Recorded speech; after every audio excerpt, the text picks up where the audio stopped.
Ô, Raul, você citou até, você se emocionou com a dívida que o do Alib deixou lá. É que você trabalha com um cara fanático. De 100 milhões. Não, você tem razão.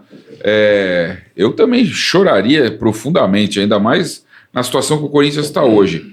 Mas o Roberto pegou, eu tenho até os números aqui, o Roberto pegou o primeiro ano de mandato com 453 milhões, ou seja, aumentou muito. E tem até uma matéria do Globo Esporte que o Emerson Piovesan falou que as contas teriam sido maquiadas.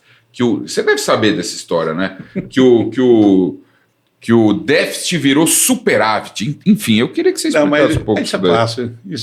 O Emerson Piovesan que te sucedeu, né? E ele era antecessor e daí me sucedeu. Mas é que o fracasso subiu a cabeça dele. Eu acho que esse é o maior problema que ele teve, coitado. Você fala para mim, olha, me faz uma cirurgia de coração, vou te matar, porque eu não entendo o assunto. Sim. Não adianta você falar para mim, me faz uma cirurgia de coração, né? Então, para você fazer, você precisa saber o mínimo que você está falando. E se você pega, tão logo foram divulgados os números, está na nota explicativa, eu estou balançando de nota explicativa, está tudo dizendo o seguinte, olha, você tem esse resultado aqui, porém, tanto é de um ganho que você tem em relação ao goodwill da Arena.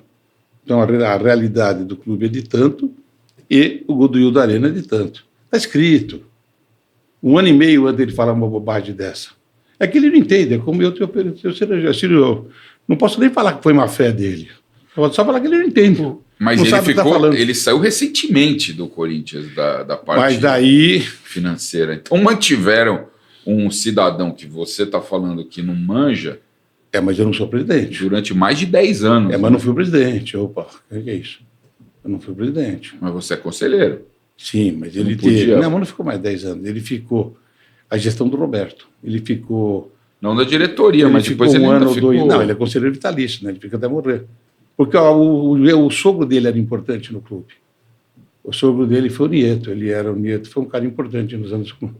Raul, você disse que você fica até 79 no Corinthians, certo? E você volta em 2004. 2006. 2006, desculpa. Você atravessa, você vem no do Alib, você fica André Sanches, Mário Gobi, Roberto de Andrade, André Sanches e Duílio? Não. Não? Quando foi? Quando acabou? Depois eu já explico uma pergunta que você já fez, eu posso explicar para você que você fez o negócio da dívida, né? Quando acabou o mandato do Gobi, daí tinha o Chapão na época.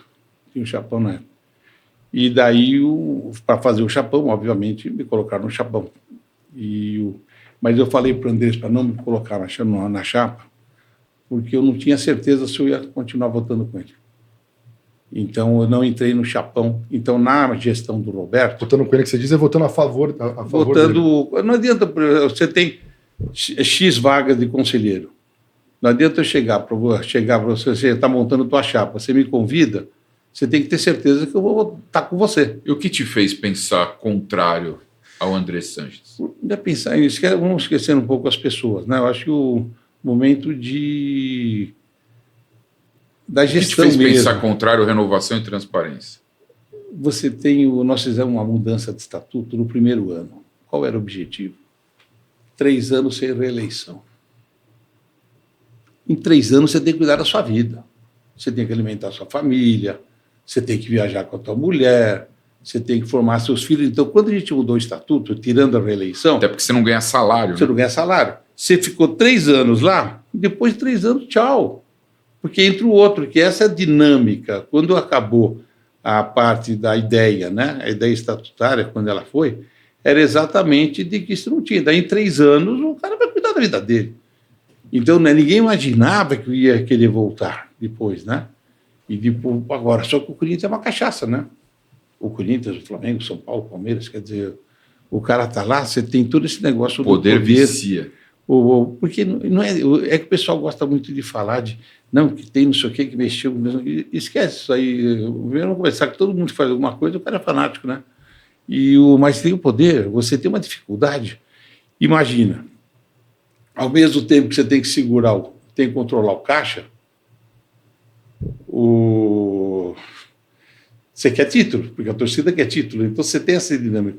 Falam muito do Bandeira, gente. O Bandeira foi o presidente do Flamengo. Eu rodei esse país junto com o Bandeira, por causa do Profut. E era o contrário. Todo mundo fala, nossa, o Corinthians tem que copiar o Flamengo. Mas se perguntar para o Bandeira, ele vai falar, nossa, o que eu aprendi com o Corinthians, né? Mas o Bandeira, ele tinha uma caneta e tinha uma formação de profissional do BNDES. E ele tinha uma coisa clara. Não tem grana significa não tem grana. E se você pegar os segundos anos da história, dessa história recente do Corinthians, é quando você gastou um pouco mais do que deveria. No primeiro ano você quer segurar, mas no segundo você gasta um pouco mais. O que aconteceu no mandato do Gobi? Foi campeão, mas tinha time para ser tricampeão mundial, para ser bicampeão da Libertadores, é que teve Oruro. Então, onde foi o erro? Vou tirar a palavra erro, né? Pegando como eu vim aqui falar de cultura, o erro é o né? torcedor imbecil que soltou o sinalizador. Mas é que daí, mas o que fez? Você, ao invés de vender os campeões de 2012, renovou o contrato e ainda teve que investir, teve Oruro. Então, com isso, você teve um prejuízo. Mas esses investimentos que teve, quando você teve, quando eu falei de Gil, de Pato, esse negócio, todos eles também foram vendidos em 2016, se não me engano. 2015. Após o título brasileiro. Eles foram vendidos. Preço de banana para a China. Mas juntaram 100 e poucos milhões. Então, de uma forma ou outra, esse patrimônio ele foi vendido. Mas quando ele foi vendido, ele foi investido nos caras que nenhum de nós três vão lembrar o nome dos caras. Marquinhos Gabriel, Giovanni Augusto. Então você lembrou. Guilherme e Marlone. Os 4 pés de rato, que o Tite indicou, inclusive. Então, mas aí você entra na questão do segundo ano. Alan, porque quando você entra, quer dizer, essa parte não dá para poder falar, porque você está na discussão de manter ou não. E eu jamais vou entrar numa dessa, fulano isso, fulano aquilo, eu não entendo isso. Modelo de gestão é o modelo de gestão. Eu acho que o modelo de gestão de renovação e transparência esgotou. Mas trocando em miúdos. E trocando em miúdos.